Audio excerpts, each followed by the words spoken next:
Aflu la Raion Florești, satele în ăștia, chiar aici unde sunt eu. Tot asta este o moară veche.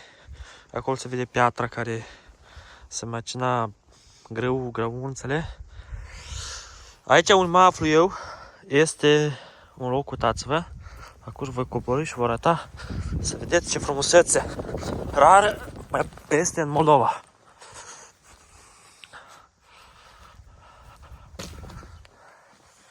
Așa.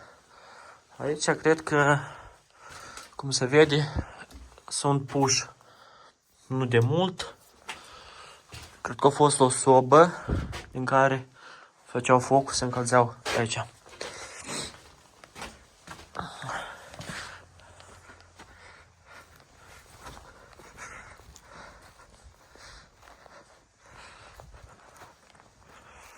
Aici este cam periculos. Aici a fost un beci. Andrei, eu te ia să bieși, oi. Eu nu știu ce e acolo înăuntru. Îl vedeți?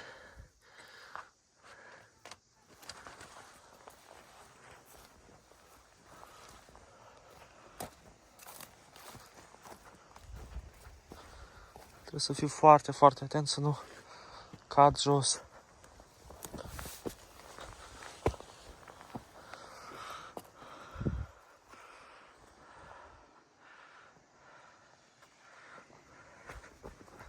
Totul este periculos aici.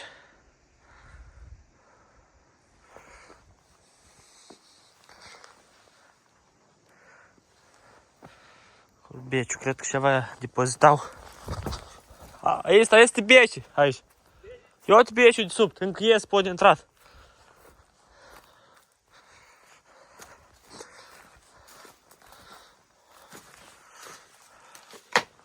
Aici a fost moara. Erau construite din piatră, lemne și lut.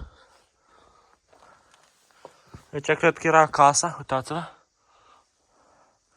Unde dormeau. Aici se cunoaște soba. Uitați-vă soba din ce se făceau înainte.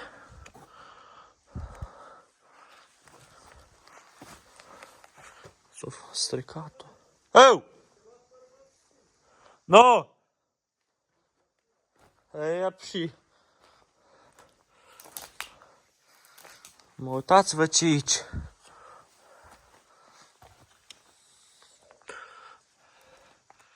Acolo tot este o portă.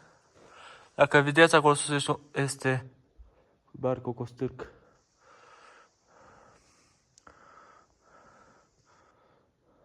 Acolo este un beci, nici parcă. Uitați-vă, acolo a fost lampă.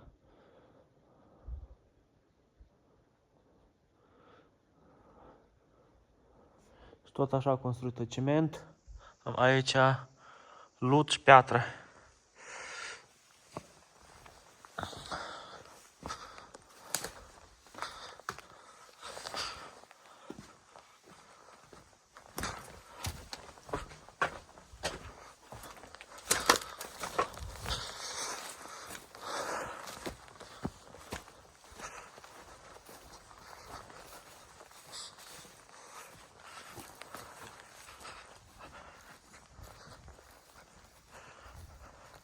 Asta e piatra în care se macinau.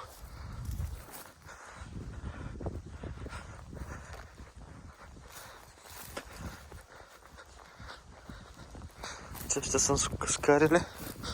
Acolo vă coborâ să vedem ce este acolo.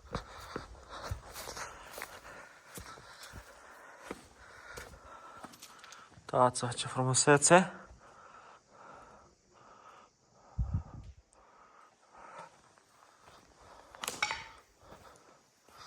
Acolo toată mecanismul. Uitați-vă pietrele cum stau. Uite prin ce se mașinau, oi. Pietrele astea mașinau. Da, el cred că tot asta vine de la apă.